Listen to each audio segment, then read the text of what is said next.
Greetings and salutations, everybody. This is Jacob. Okay, so how the heck do we go about solving this problem? It seems complicated. Well, it is, my friends, but it's a good kind of complicated, the kind that satisfies the soul.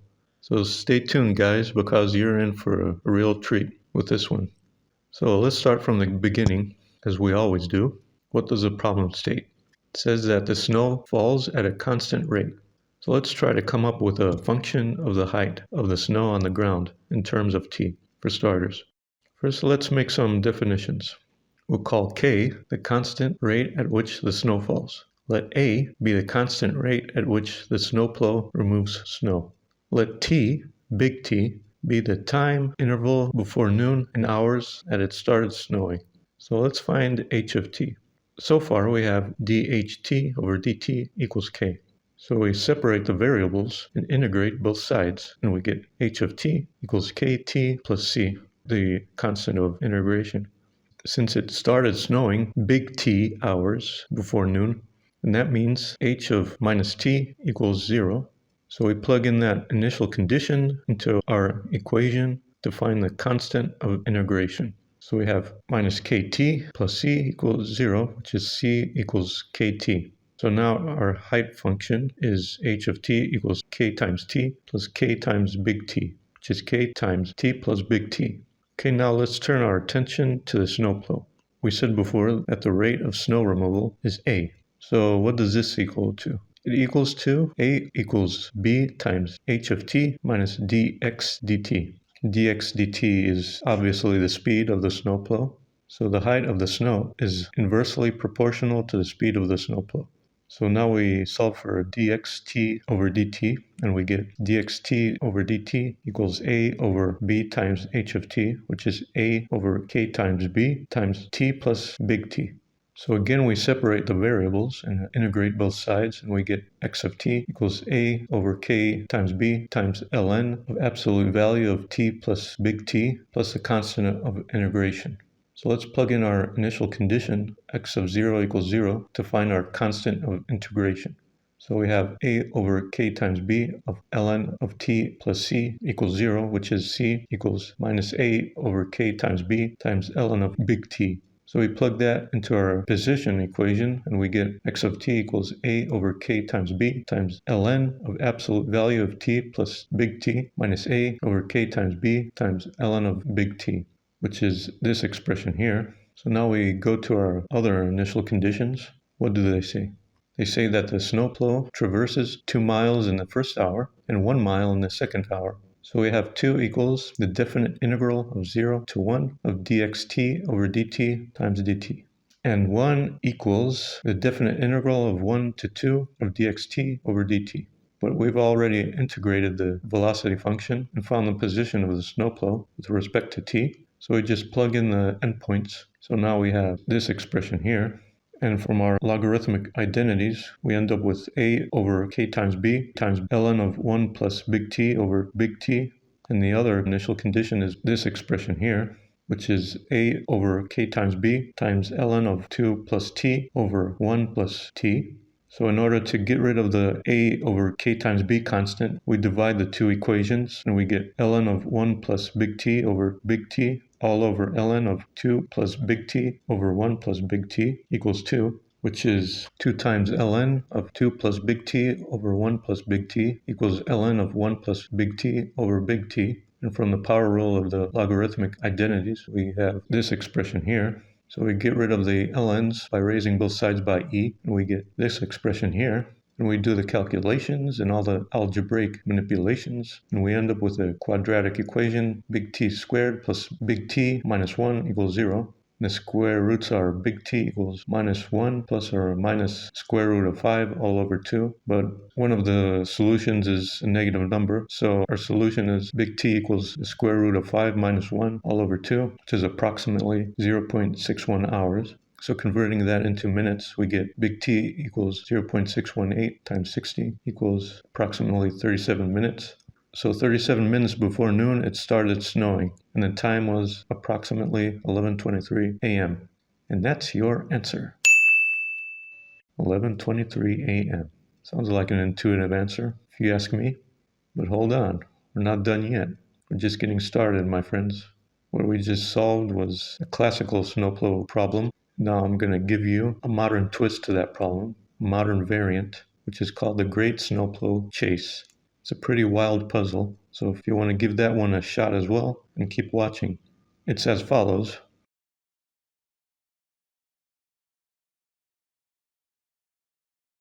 Okay, so where do we even start with this one? To say it's complicated is a criminal understatement. So we already did the analysis for the first snowplow. Its motion isn't influenced by the other two snowplows behind it.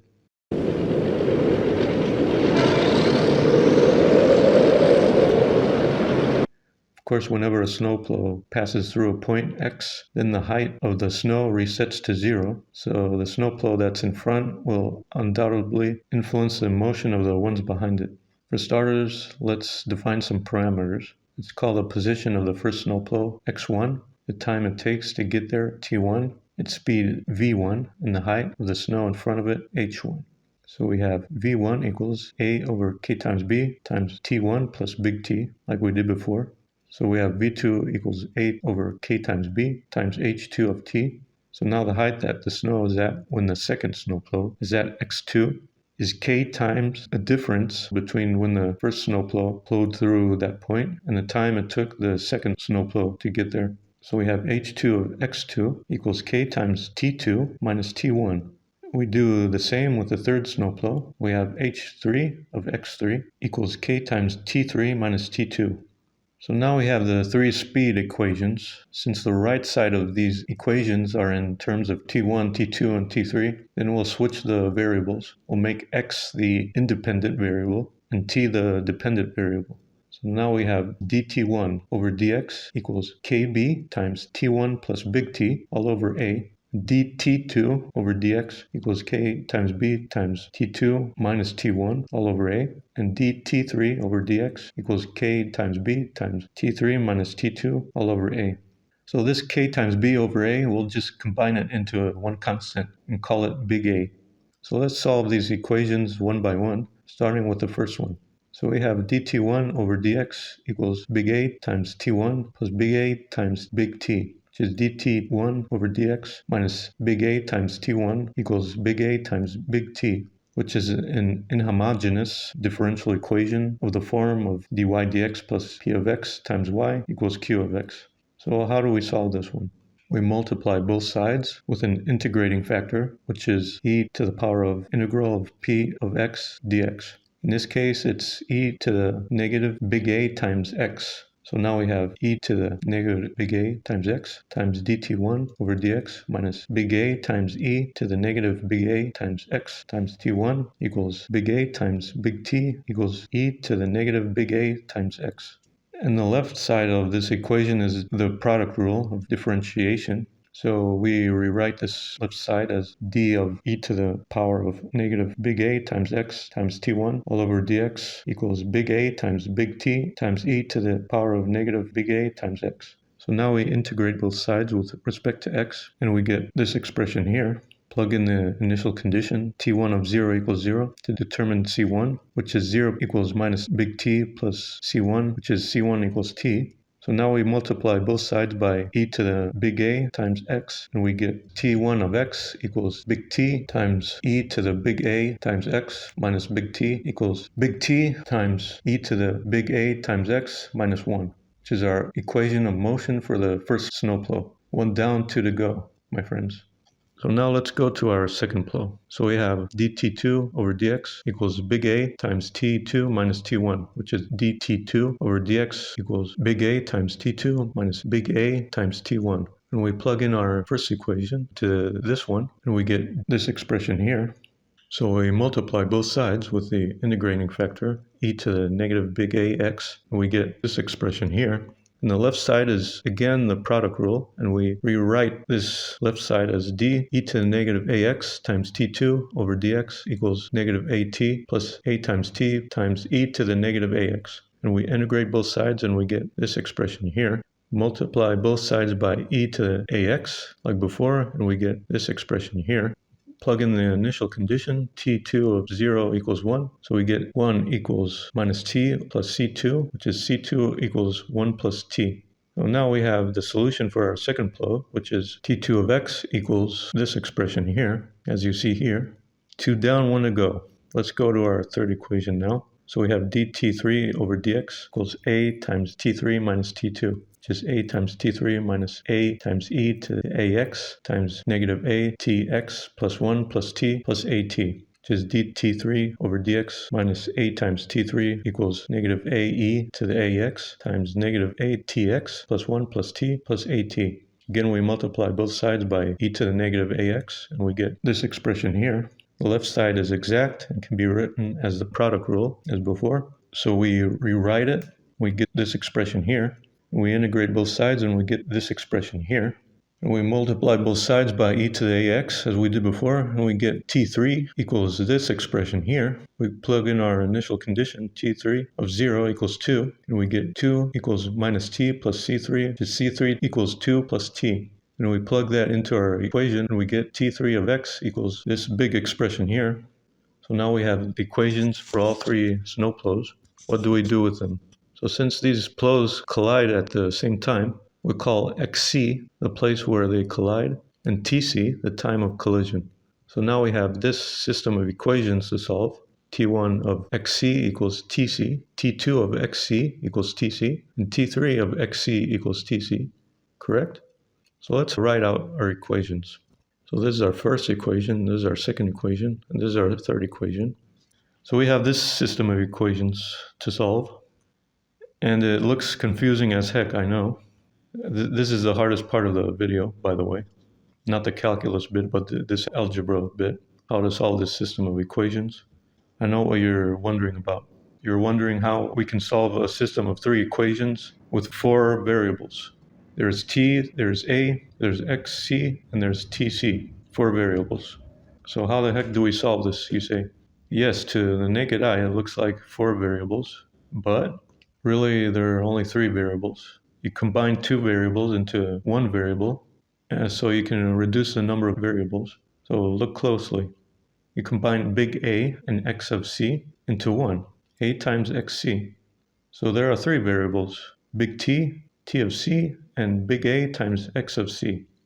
In this expression here, you write it as 1 over 2 times a times xc squared times t times e to the axc. So there are two variables here, not three. Okay, so now this expression here, t times e to the axc minus 1, we try to find it from equations 2 and 3, so we can cancel both sides of all equations by t times e to the axc minus 1 and tc to make things much simpler. So we rewrite the second equation as t times e to the axc minus 1 plus e to the axc minus a t xc times e to the axc equals tc.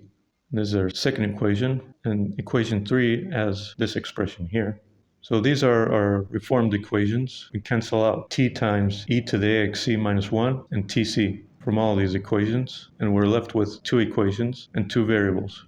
So we solve for axc in the first equation, and we get 1 minus a times t times xc equals 0, which is a times xc equals 1 over big T. And we plug that into our second equation when we get this expression here, which is equal to 0. And we solve for t, for big T, and we end up with big T equals 1/2. So finally, converting that into minutes, that's 30 minutes. So 30 minutes before the first snowplow is unleashed, it starts snowing at exactly 11:30 a.m. And that's your answer. And we need to answer one more question, and we're done. What time do the snowplows collide? So we plug our t value into our first equation, and we get a times xc equals 1 over 1/2, which is 2. And we plug this value into the equation of the first snowplow, and we get t1 of xc equals 1/2 times e squared minus 1, which is approximately 3.195 hours. So at approximately 3:12 p.m., the three snowplows collide. And that's your answer. Wow. Just wow, you guys. What can I say? Words can't describe this puzzle, my friends. The fact that we got a nice round solution of 30 minutes after all these calculations and complexity is just mind-boggling. My mind is blown. See, these are the differential equations applications that are actually interesting, not that population growth crap or air resistance examples. They're not interesting in the slightest because they're not really accurate models, my friends. But problems like this one are a real gem and showcase the true power and usefulness of differential equations in real life. So my hat's off to the people who conjured up these problems. I believe it was R.P. Agnew who came up with the classical Snowplow problem, and M.S. Clampkin who came up with the modern variant. So my hat's off to them. So yeah, it's getting harder and harder for me to find interesting differential equations puzzles that have a puzzle-like character, not a problem-like character. So I could really use suggestions, especially in this area. Of course, there are interesting problems that I haven't covered yet that I plan to, such as the brachistochrone problem, an Euler's navigation problem, but they're really complicated, and videos on YouTube already exist about them. That's why I didn't want to make a video about them yet. But nonetheless, I'll cover them at some point, along with a variant here and there, especially about the brachistochrone problem. I'll cover the variant where friction is taken into account. Oh, and the catenary curve, that's another interesting problem. The catenary curve of a hanging cable. But as far as this one goes, you can do a lot with this one. The sky's the limit. You can make two snowplows move toward each other, for example, instead of in the same direction. Or you can have a snowplow or two move on a plane instead of on a line. In a circle, for example, you can have them going around in a circle. You can conjure up a lot of variants and scenarios. I'm glad I came across this puzzle because it gave me an opportunity to show you that variable combining trick whenever you find yourself in a situation where you have more variables than equations. I'll make a separate video about this to expand upon it a bit more. That's pretty much it. I mean, I can yap about this problem all day long if I wanted to, but I'll just end the video here. It's already long enough. So smash those buttons like they owe you money, my friends, as always. Send a puzzle suggestion my way. You know the drill, my friends. I'll see you guys in the next video. Take care. Bye-bye.